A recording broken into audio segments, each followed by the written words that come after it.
I just wanted to talk about the purpose of a query first. I'm going to be talking lots and lots about a query tonight, so I'm just going to dive right in.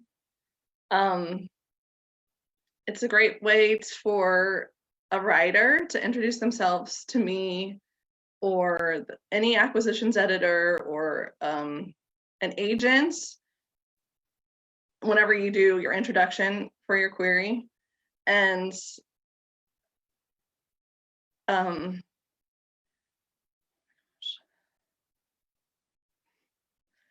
you also need to give me the summary of the best parts of your book without giving away too much. And it's a great way to introduce characters and plot line. And usually writers love to talk about their book, and they can talk and talk and talk about their book, but try to sum it up to its most precise and clear points while hitting all the highlights. The tone of the query should match the book. An adventure story should reek of excitement, while a story about terminal illness should work on my emotions. So I'm your first reader and I'm gonna be hooked, so try to figure out the best way to reel me in. How you set the stage for me is how I'll approach your book, and I'll be able to tell a lot about you just from your writing and your query. So that's part of the introduction too. So it's me getting to know you. And then don't forget to highlight yourself. I love to learn about what you've been doing. I love to read author highlights, and I love to see your websites and all that good stuff. And here's a basic list of some do's and don'ts, some query do's and don'ts. We're going to stick to the do's, but you can read the don'ts on your own. So make sure you have a pleasant and engaging tone. And I think with everyone, we like to have a pleasant tone, and we always appreciate those that are nice and friendly. So a query is the same way. I get excited about the fun ones and not so excited about the ones in the don't column. Make sure you highlight what makes your book unique. A query is like a movie trailer, so leave me some breadcrumbs and tell me the best parts of your book. Don't give away the ending because that would be tragic, but just highlight the best parts. Add lots of enticing details that keep me reading. I like the juicy stuff, but I'm pretty easy to sell, so just give me all the good stuff and I'll just dive right in. And all the information needs to flow to me naturally. Remember to pitch to a specific audience. So you tell me what genre fits your book. If it doesn't match your query, it'll be easy for me to get frustrated. If you say it's a science fiction horror, but it's a mystery set in Egypt, I'll get confused and it might lead to rejection. Be sure to include comparative titles, because those let me see where you are, what's your ballpark in your story, and it gives me like a quick glance of what everything's going to be about. And I just like to know that from the get-go, so it's easy for me to place it if I have some comparative titles. And so let's say your query's hooked me and I'm pulled into the story and I just keep reading and reading, and then it stops. So I request a full manuscript, and what's next? And so one of the things I look for after a query is to see if your book is edited. I like to say to perfection, but it just needs to be well written, and it needs to have a high quality of writing. And whenever I'm reading for the first time, I usually just get sucked into the story. And so I have a hard time even paying attention to that part, but I have to make myself, and once I do, it's easy to get, figure everything out. But if it's your first foray into writing, make sure you join a writer's group or even hire a professional editor. And you might need some edits. You probably most definitely need edits, but just try to keep it as clean as possible. And then if your book is outstanding and I love it and it's edited and everything's wonderful, then it needs to be good all the way to the end of the book. So not just for the first 20 pages or whatever, but for the entirety of the book. And I can tell a lot about your skill from the first paragraph or the first couple of pages, but it needs to last through the entirety. So some of the things that stand out are things like a mastery of basic writing skills, containing a good concept with likable characters, a believable setting, an interesting problem, and an engaging writing style. And this was one of our favorite queries that we ever got, and it is the query for These Wicked Waters by Emily Lane. And I'm going to just read some highlights from it. A centuries-old curse plagues the island of Via Nisi, and an ancient enemy lurks beneath the depths of the surrounding water. So already there's some really exciting things in there. There's things like plagues and curses and ancient enemies and rumors. So who doesn't want to read about that stuff? I was interested from the very first second. And the setting is that island that I can't pronounce that's by Greece. That means, it says in the middle, it means violent islands. And there's mysterious deaths and a problem that I want to know about. And then the most exciting part at the end is Annie makes a truly terrifying discovery: ruins filled with bones and one skeleton that seems to be half human and half fish. Intrigued by the strange remains and determined to help find the missing guest, Annie channels her inner Nancy Drew, minus the skirts and pearls, of course, in an attempt to uncover the truth about Via Nisi. So there's a skeleton that's half human and half fish. Is this book going to be about mermaids? So I'm already really intrigued, and I'm really interested about all the other things. But it's actually about sirens, which is even more exciting, and they're bitey, mean fighting sirens. So it was a really fun package. Everything all came together. And I love that there was a little bit of humor in the query, because that always gets me. I keep reading and I get really interested when humor pops up. And so we love the query so much that we decided to make it into this beautiful book that you see before you. Here's another example.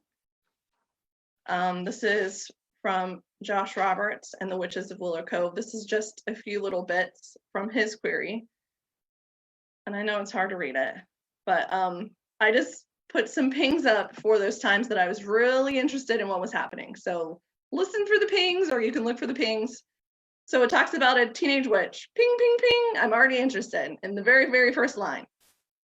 And then when weird stuff starts happening in her hometown, like green slime and giant snakes, ping, ping, ping.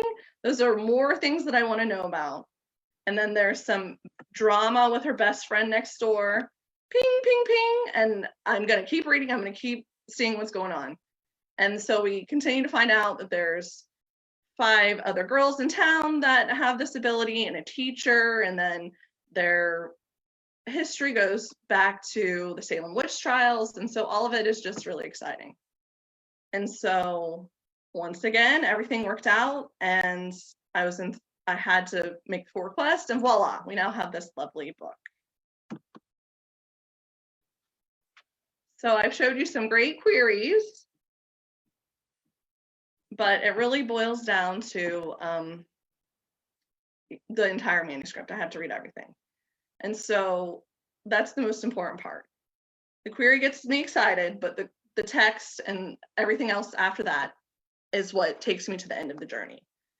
And so here's a famous quote that I just made up the other day: "The best query in the world does not mean that I'm ready to publish your book." I know it's silly and stupid, but queries are like little knocks on my door. They get me interested. And so I want you to amaze me and surprise me, and I'm ready to fall in love with your book. But you've got to give me everything else that comes after that.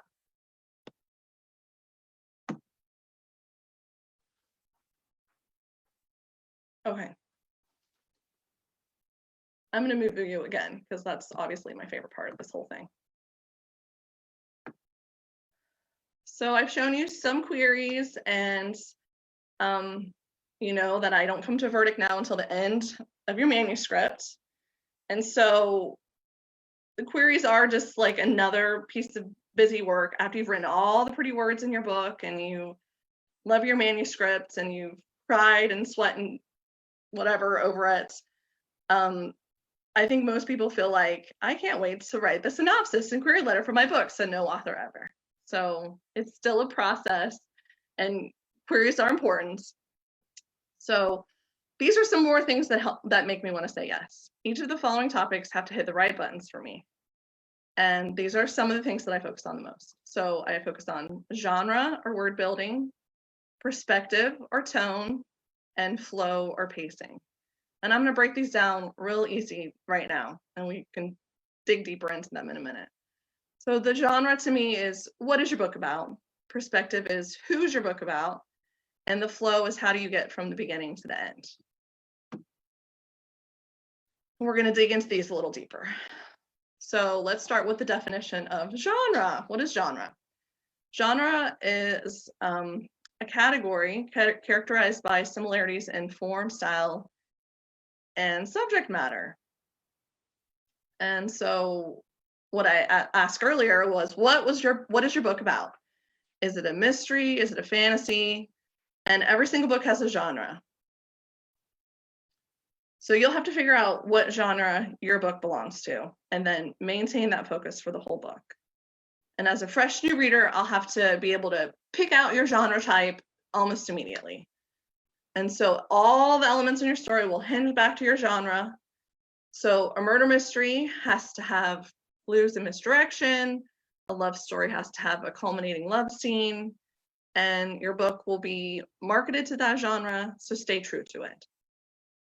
And there are rules for your genre, and you can also have multiple genres. So don't box yourself in with just one genre. I love lots of genres. I love mixing genres together.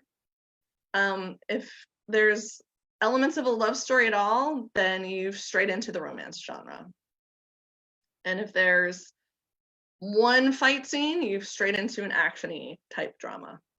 And so I used to scrapbook a little bit years ago, and so I always think of genre as the technique from scrapbooking that's like little, more, most. And so in scrapbooking, you use complementary colors for your more and most, and then you put a pop of color that's just like a contrasting color for your little. And genres are similar. So always add a dash of surprise in there and keep us on our toes. I think that horror movies are really good at this. They tend to be about something at the surface, and then you can always dig in a little deeper.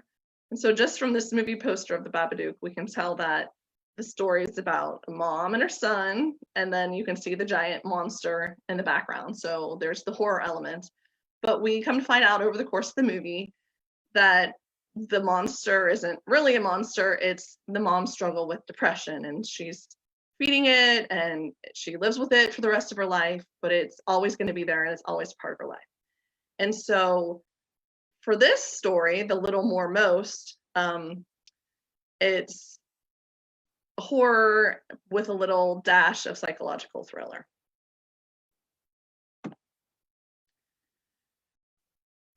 So my favorite genres, I like fantasy, and so they tend to focus on that a lot. But I love fairy tales, magical realism, contemporary fantasy, apocalyptic. I love fae stories, which I think is fairy tales. I like science fiction, but fantasy is kind of my big deal. And the first three out of our first 4 books were some of my favorite genres. And so Daughter 4254 by Leah Statham was an apocalyptic book. And it's an alternate history where every emotion has been removed from society. Platform Dwellers by Katarina Boudreau is another apocalyptic, and it's set on oil rigs, and it's amazing, and there's lots of girls who are just science, science, science. And then Anna and Dreaming by Thomas Welsh is an urban fantasy, and it's such a fun one where they roam through the city and chase monsters, and every day is an exciting adventure.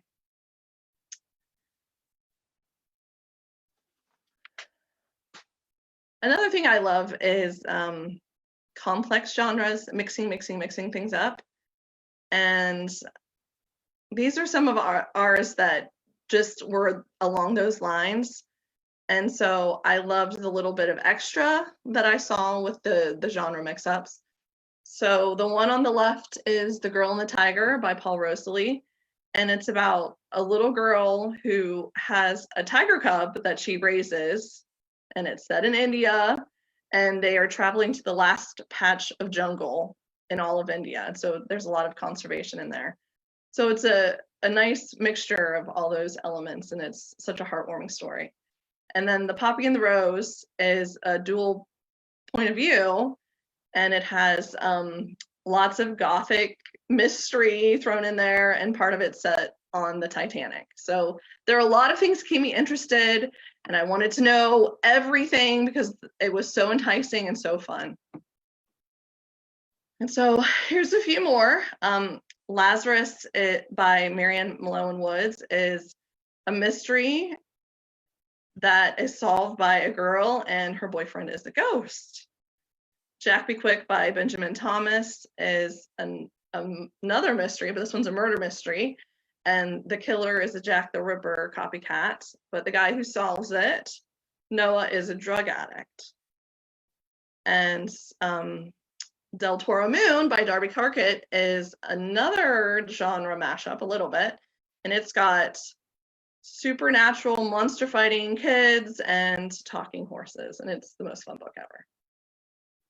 So I hope you check those out.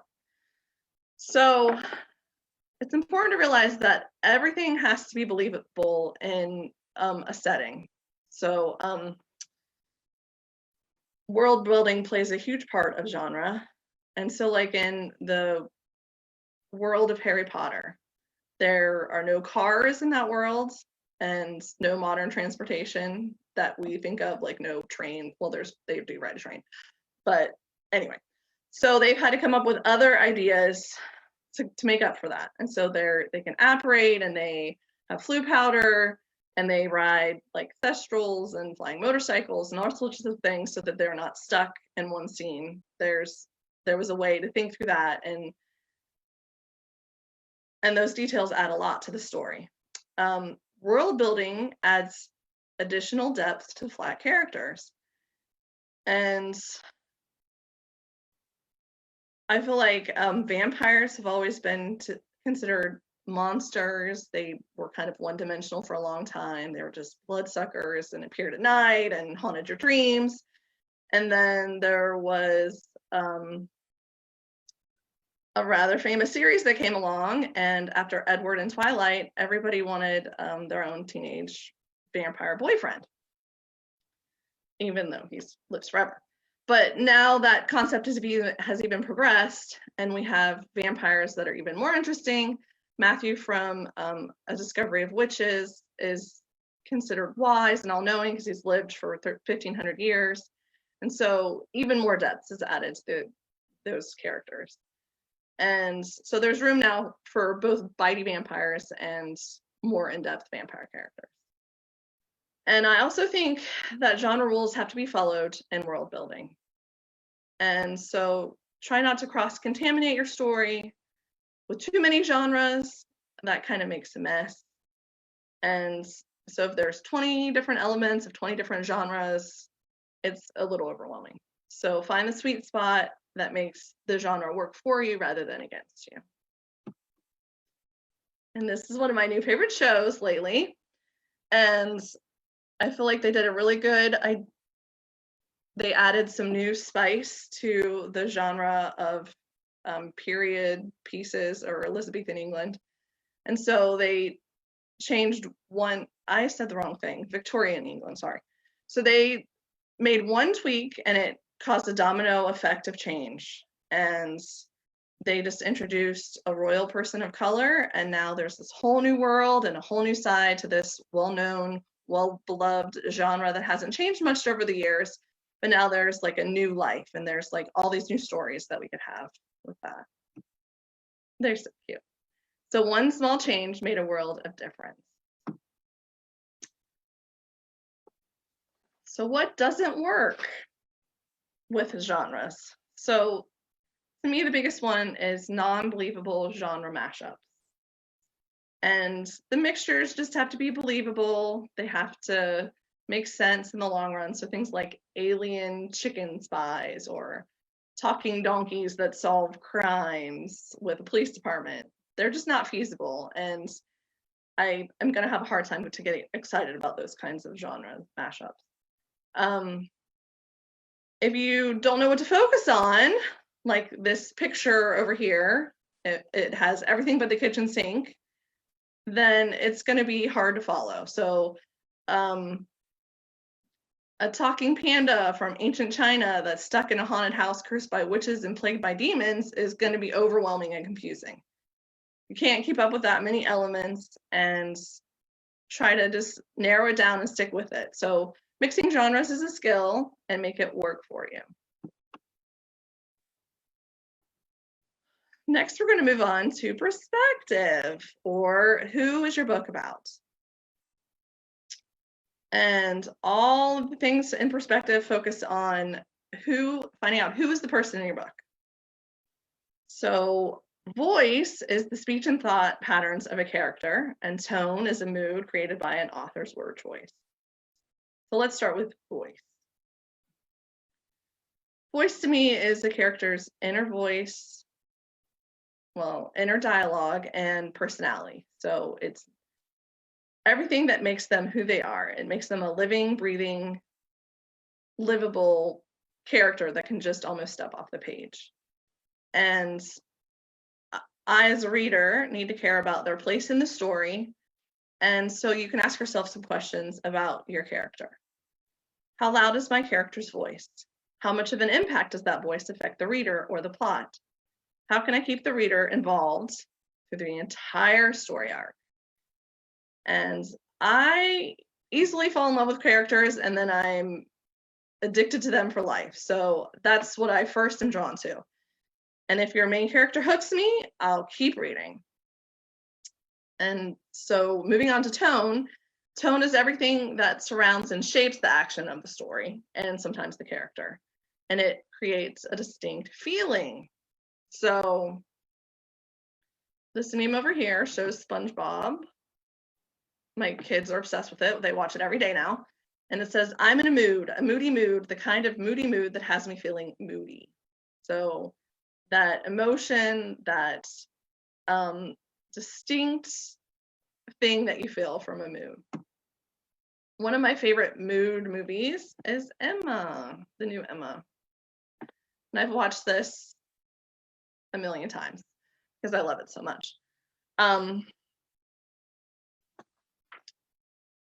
I love the costumes and the scenery and Emma's eye rolls and how often Mr. Knightley cries and all the things that make up the little movie. And I was sucked in, and I just love the mood. I always say it has a mood.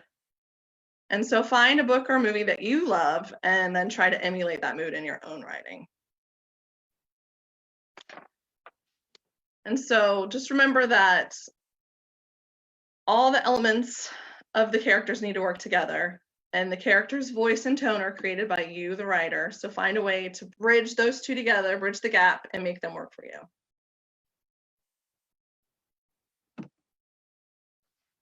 So another book that had a mood for me was The Ghost and the Wolf by Shelley X. Leone.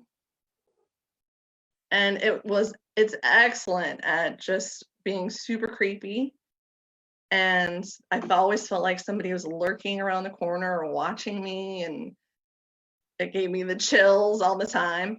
And so it really expressed the chill factor for a book about kids that are like exploring abandoned places. And so it was a really good tone for that story. So let's dig in deeper into voice for just a second. And the reader falls in love with the story based on the voice of the main character. If you feel emotions for that character, then you're in it for the long haul. And I read to escape. I want to feel all the emotions that the character's going through. I want to go on the emotional roller coaster. I don't want to put the book down. I want to get sucked in and just stay in there for a while. And so a book needs to do that. And all the secondary characters and all the interpersonal relationships all need to do the same thing too. So it all needs to work together. And then if I love the character, I love the book. And I always refer to the characters that I have a hard time with. I made this term up myself from a show that I didn't like, so you're not allowed to get upset with me, but this is my own personal experience. But I call the characters I don't like Don Drapers. And I never got into that show. I tried really hard, but I just did not like him very much. And I just had to stop because there was no reason for me to continue if I couldn't stand him, for lack of a better word. And so my Don Drapers might be different from your Don Drapers, but find a company that sees the potential in your characters and likes who you're developing and writing about. And finally, no matter what the subject matter, the reader should be pulled along with ease. A skilled writer can make any subject appealing. My husband read a book 15 years ago, a nonfiction book about grass. And I still make fun of him today, 15 years later, about it. And I don't even know what the book is about, but I always call it the book about grass. And he said when he was reading it that it was interesting. So even if your book is literally about grass, it needs to be interesting enough for you to keep reading it and keep you entertained and keep you going. This is one of my favorite books of all time. I think I love it so much as I was drawn to the main character, Laszlo Strange. And I loved how much he loved to be in the library, and he always had a book tucked under his arm. And so he lived with his nose in a book, which is me. I live with my nose in a book. And so then he went on this grand adventure through the desert, and he made all these friends, and he was looking for this lost race of people. And I went with him because I was so drawn to him as a character that whenever he experienced all those things, I was experiencing those things. And so find a way to include the reader in your journey of your book. And so find those emotions that all of us have and really play off of them. So some rules for voice are that the reader should believe you.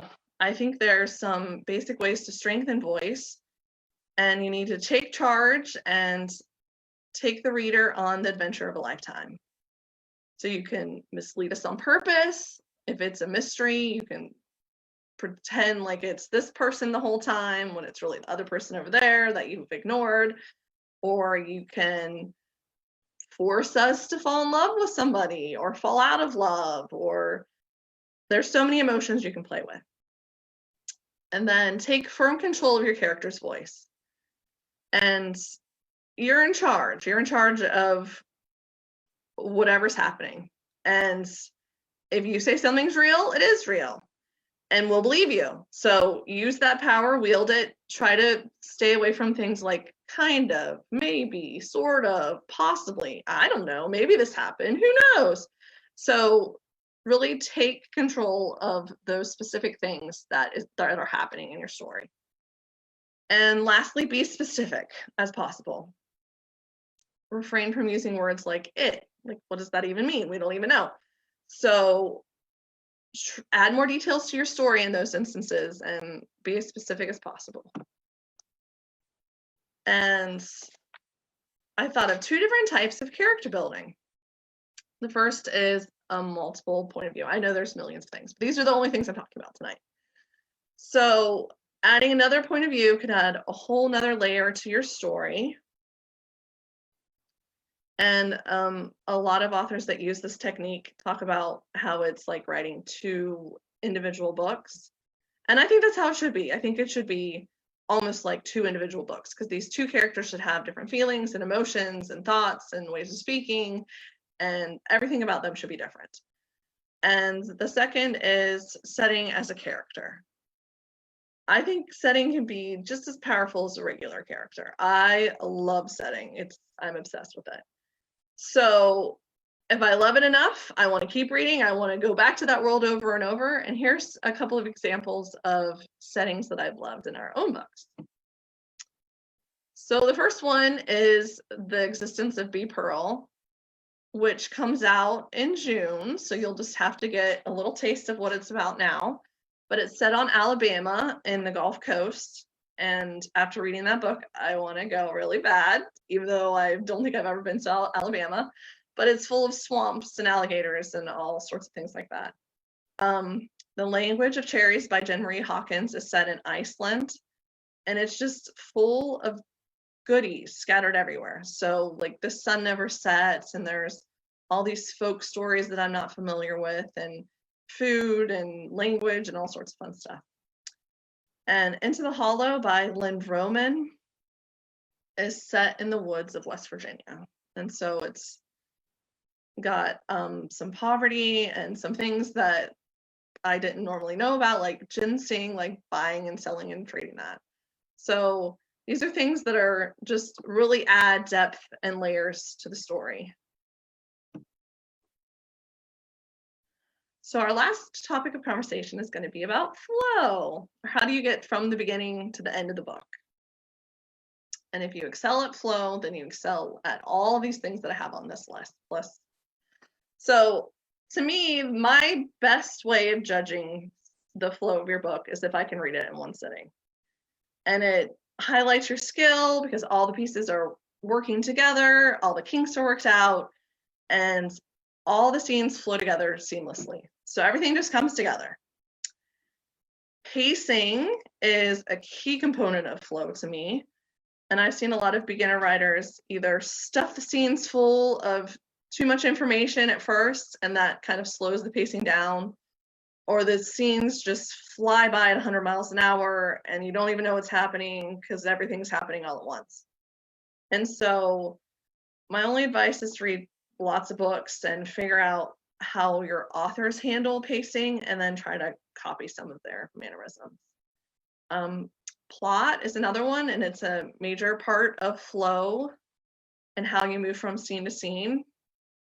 And I know you guys know about plot, but it really does move the story along, and it creates a problem, it adds tension, and it leads you right to the high point of the action. So everything has to come together without a hitch while being exciting and enjoyable.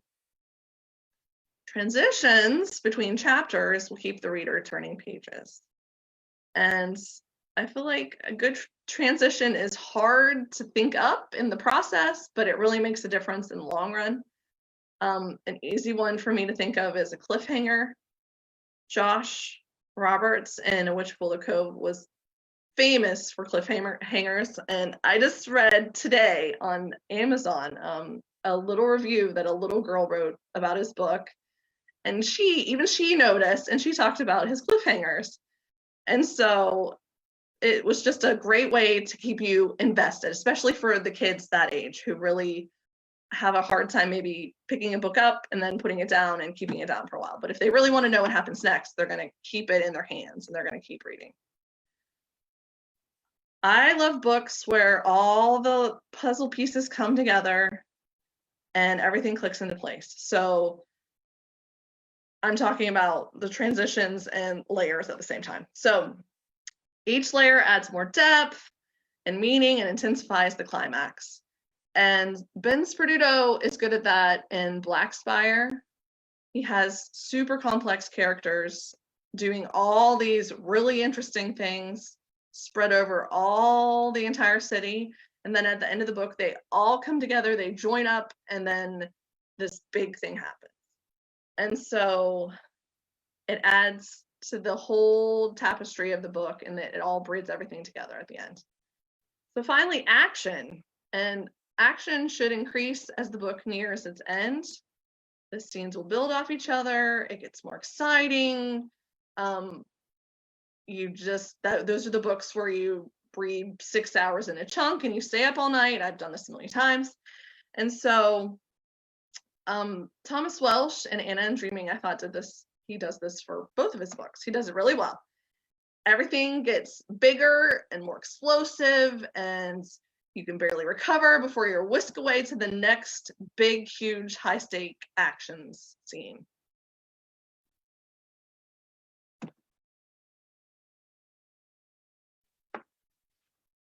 And so now that we've talked about all those things, we can focus on books with the whole package.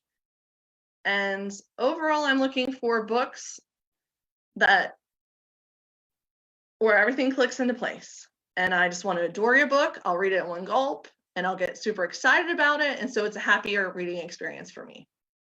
And then if all the elements work together, if the genre, pacing, and perspective are cohesive and the flow and everything works, then that's going to move me on a deeper level. And sharing a story is an art form. Think of new and exciting ways to do that. And I'm just going to leave one more reminder, to edit. And learning to self-edit is one of the best skills you can have. So this is a book that's coming out in July from us, and this is not its official cover. It's just its temporary one right now. But I just edited it over Christmas, and I did the final read through. It's already been edited by everybody else. But I loved it. I fell in love with it again. And it's a prime example of a book that checked all the boxes for me. I love the characters and the world building and the setting and story arc, and it gave me all the feels in all the right places. And so everything was there. I was just madly in love with it.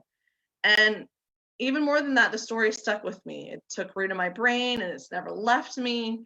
And I think about it all the time. I just love it so much. And it pulled on my heart and I just cried and cried at the end, but I always do. So that's nothing new. But I just loved that experience. I love feeling all those emotions, and I loved how everything was set up so beautifully. And writers need to learn how to immerse the reader in the experience. So here's some final advice.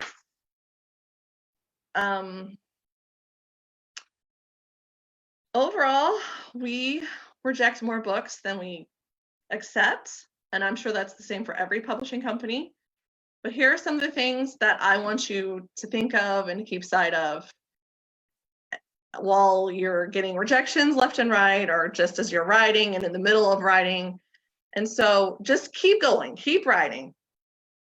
It's okay if your first few books aren't bestsellers. It takes practice. It takes sometimes years and years of practice.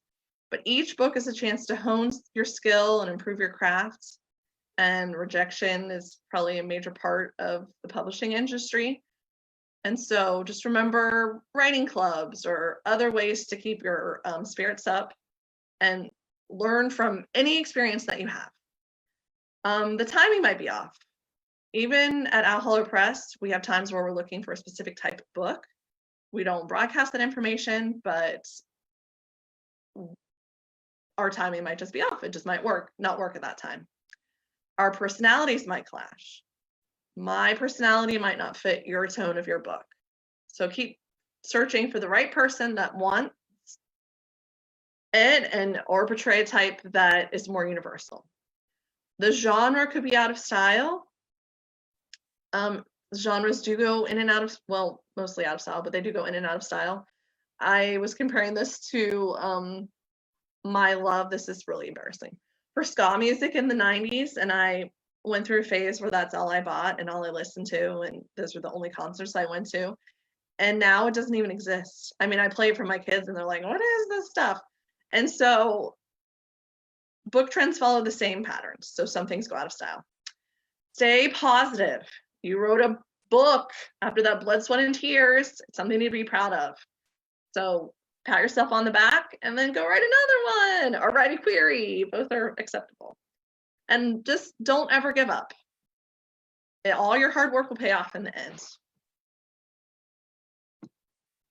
And I wanted to leave this little story on a high note. The Queen's Gambit I looked it up just today, and it said it took 30 years for this show to come to fruition. And they even had Heath Ledger was going to direct it at one point, so it's been around for a long time. But nobody thought that anybody would be even remotely interested in people playing chess. They just thought it was going to be such a flop of an idea. But the concepts and the writing and the characters, everything was just perfect, and it hooked me as a reader. I'm obsessed with it. I knew nothing about chess, and now I wish I could play like them, and I just was in love with it. So they improved their story or worked on it or found the right market until it was a success. And so my final thing that I'm going to leave you guys with are some exciting information. So you are a writer. You have to write. You love to write. You need to write. So embrace your beautiful approach to writing and life. You have a voice. Only you can share your story and your voice with the world. It's special, it's unique, and the world needs to hear it. Enjoy the journey. I know querying is just one little step of the process, and writing is a skill that you can master with hard work, but find ways to enjoy the journey. And you've got this. Go write, have fun, and create new worlds, and think of funny things for your characters to do, and you can do it. Go, go, go. I just got a bunch of stuff from Darby, or not from Darby. The first one is about Darby. It says, Darby is taking notes. Everyone is loving your analogies and examples. Thank you. Shannon says, I'm so glad for these examples. One of my college professors made querying sound boring and tedious. Glad we can have fun while writing a query. It's really just for me, so just make it so I enjoy it. I'm just kidding. Everybody can have fun. Do you read queries even if it isn't one of your favorite genres? That is a very good question. I'm just gonna say a general yes to all of the queries that come in I read, but some of them I might skim more than others. So I hope I don't offend anyone with that answer. Candace says setting is my favorite, and her book was hers is The Existence of B. Pearl, and setting is my favorite in her book too. Olivia says the setting of B. Pearl is so tangible. Love that book. I agree 100%. Darby says setting is so tough. I admire writers who can nail it. I agree. But she has another great book with a great setting. It's alive and I want to go hang out there all the time. What are your biggest pet peeves that people do in queries? It's another good question. I'm getting more messages. I don't know. Emma, do you have an answer for that one? About pet peeves for queries? I don't know. I think you covered them. Maybe just people who act like this is the best book you've ever seen and you're stupid if you don't take it. Or we really like, I don't know if this is true for everyone, but we really love when they give you know, a paragraph about personal information. Like we'll stalk you online. Oh yeah, we do religiously. So it's fun to know what else you're involved in. And so people who don't share any information, that's kind of a pet peeve, I guess. But I think just everything on my don't list, I didn't want to say them out loud because we tried to be really positive tonight, but you can go back and look at that and there's some doozies on there. Shannon says, thank you for all your tips and positivity. Thank you, Shannon. Thanks for joining me. I hope you learned a little bit about what I'm interested in queries and how we take queries and what we do with our queries. And thanks for listening. Subscribe to our channel so you'll never miss an upload, or join us live every Thursday for author interviews, book clubs, writing advice, and more on Facebook at Owl Hollow Press, 9 p.m. Eastern, 6 p.m. Pacific. See you Thursday.